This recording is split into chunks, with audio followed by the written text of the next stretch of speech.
Muy buenos días, mi nombre es Franci Pacha, estudiante de la carrera de Derecho del ciclo tercero A, y a continuación presentaré un análisis al respecto de la teoría estructural funcionalista de la desviación y de la anomia, negación del principio del bien y del mal. Como primer subtema tenemos lo que es el vuelco sociológico en la criminología contemporánea de Emily Durkheim. Tenemos de manera inicial el planteamiento del principio del bien y del mal.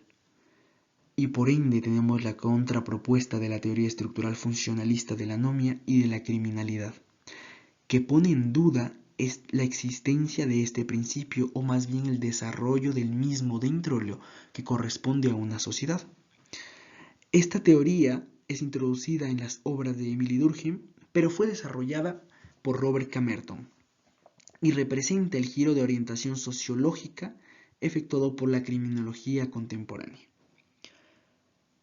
Esta teoría tiene un origen basado en una revisión crítica de la criminología de orientación biológica y caracterológica.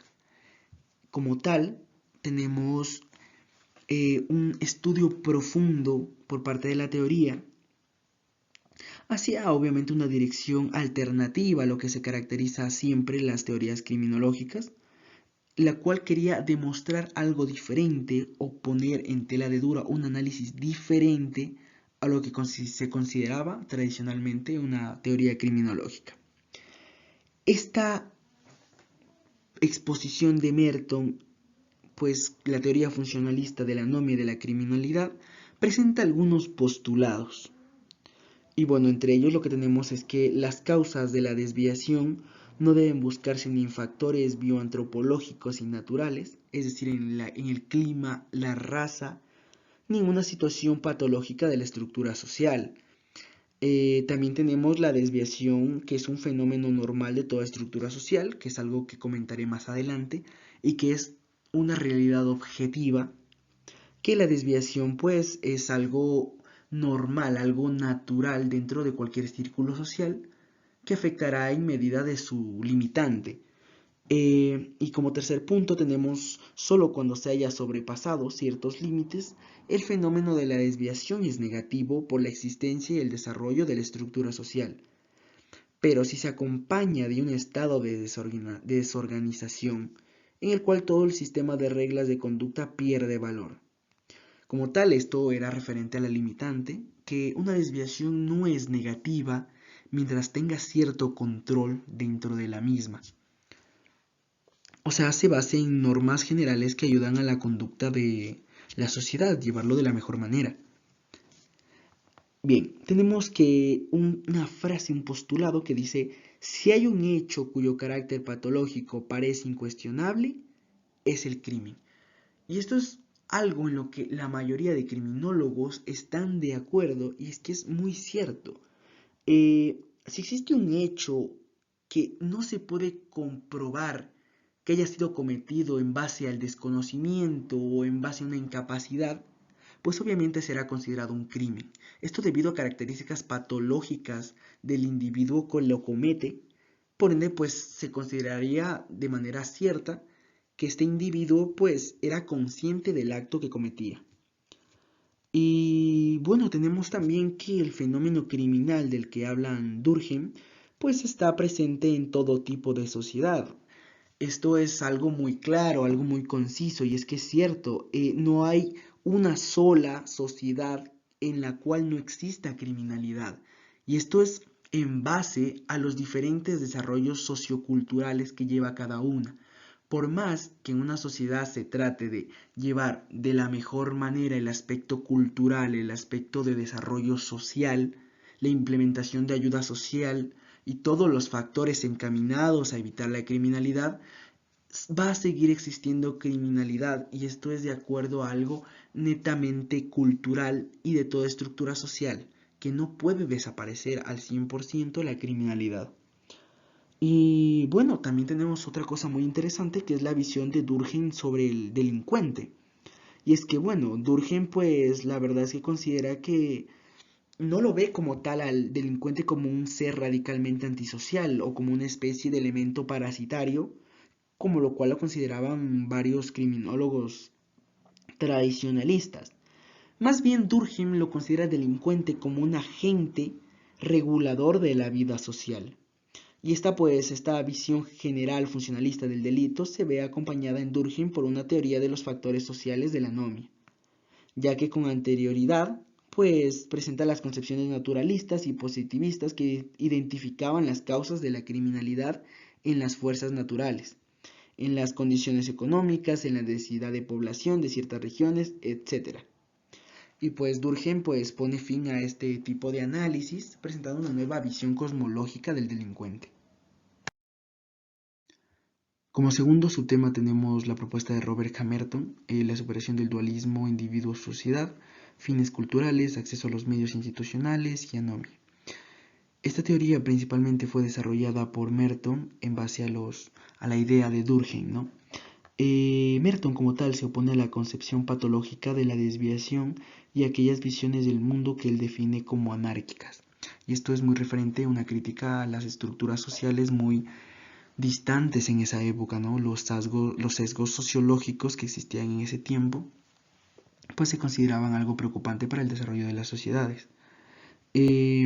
Presenta una contraposición de fondo entre individuo y sociedad, y es que es muy cierto, el individuo como tal genera sus propias normas y de acuerdo al entorno en el que se desenvuelve genera una personalidad que va a intentar adaptarse a la sociedad en la que está viviendo, ¿verdad? Si es que viene de una sociedad diferente a la que generalmente se observa, pues va a tener complicaciones en su adaptación.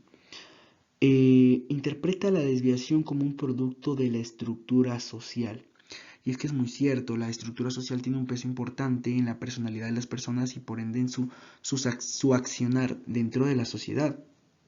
Y la desviación, que se considera negativa dentro de algunos criminólogos, pues no es la excepción de este factor muy importante para el desarrollo de individuos. También presenta lo que es la teoría funcionalista, que obviamente rechaza las concepciones individualistas. Como tal es lo que les comentaba, presenta una oposición a cómo se ven las concepciones individuales de cada persona, ya que todo se rige en base a una estructura social.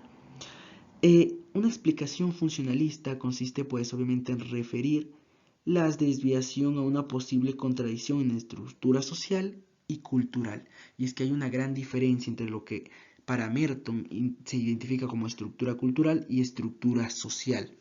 Para Merton, una estructura cultural como tal es el complejo de las representaciones axiológicas comunes que regulan el comportamiento de los miembros de una sociedad o de un grupo, mientras que la estructura social es en cambio el complejo de las relaciones sociales en que los miembros de una sociedad o de un grupo se hallan diversamente insertos. Anomia es en fin aquella crisis de la estructura cultural que se verifica especialmente cuando existe una fuerte discrepancia entre normas y fines culturales. Como tercer subtema tenemos la relación entre fines culturales y medios institucionales, la presentación de 5 modelos de adecuación individual. Tenemos que la estructura social pues no permite en la misma medida a todos los miembros de la sociedad un comportamiento al mismo tiempo conforme a los valores y a las normas, y esto genera una tensión entre la estructura social y los valores culturales. Se presentan 5 modelos de adecuación individual, los cuales son la conformidad, que corresponde a la respuesta positiva tanto a los fines como a los medios institucionales, y en consecuencia el típico comportamiento conforme. Tenemos el punto 2, la innovación, corresponde a la adhesión a los fines culturales sin el respeto de los medios institucionales. 3, un ritualismo, que corresponde al respeto solo formal de los medios institucionales sin perseguir fines culturales. 4, la apatía, que corresponde a la negación tanto de los fines culturales como de los medios institucionales. 5, la rebelión, que corresponde no solo a la simple negación de los fines y de los medios institucionales, sino a la afirmación sustitutiva de los fines alternativos a través de medios alternativos. Debido a que las reacciones individuales pertenecen a uno u otro tipo, la estratificación social, Merton observa pues que se desempeña un papel de primera importancia. Y aquí está un postulado que si se quiere indagar el modo como la estructura social ejerce una presión por una u otra de estas maneras alternativas de comportamiento, debe observarse preliminarmente que los individuos pueden pasar de una a otra de estas posibilidades según el sector social en el que se encuentran. Por último tenemos el subtema de Merton y la criminalidad de cuello blanco, que básicamente presenta la exposición de capas sociales. Como tal, tenemos la investigación sobre la criminalidad de cuello blanco y pues mostraba la discrepancia entre las estadísticas oficiales de la criminalidad y la criminalidad oculta, especialmente en el caso de la criminalidad predominantemente económica de personas que ocupaban posiciones sociales de prestigio. Por ello, pues la teoría de la mayor exposición a la delincuencia de las capas sociales inferiores era integrada con estos datos, tratando de realzar una imagen tradicional de la criminalidad, anexándola a que esta nace en los estratos sociales más bajos y que siempre va a ser así, cuando la realidad es muy diferente. La criminalidad de cuello blanco presenta una realidad en la que personas que ocupan un cargo de poder actúan de manera arbitraria, de manera ilegal para su beneficio personal. Las investigaciones sobre las subculturas criminales, pues básicamente es eso, ¿no? Tratar de determinar y dar un realce a la imagen tradicional de la delincuencia, demostrando que la delincuencia solo nace en las clases pobres. Eh, También hablamos de una limitada posibilidad de acceso a los medios legítimos para la obtención del fin cultural, el éxito económico, que es básicamente la propuesta que presentan estos criminales de cuello blanco que tratan obviamente de conseguir beneficio personal a través de exposiciones o a través del uso de sus poderes, de su cargo. Hay una limitante en esta investigación de Merton, ya que se enfrentaba a personas muy ricas y peligrosas. Al desvelar los datos reales de la criminalidad, tanto en estrato social pobre como en estrato social alto, se corrió un gran riesgo de presentar dificultades en su investigación, netamente obviamente que podrían atentar hacia la vida de Merton. Hablamos del fenómeno de la distribución de los recursos, que también se plasma como una idea importante para la desigualdad social que existe y por ende cómo estos criminales de cuello blanco se aprovechan de esta situación, de este factor, para poder tener un beneficio personal.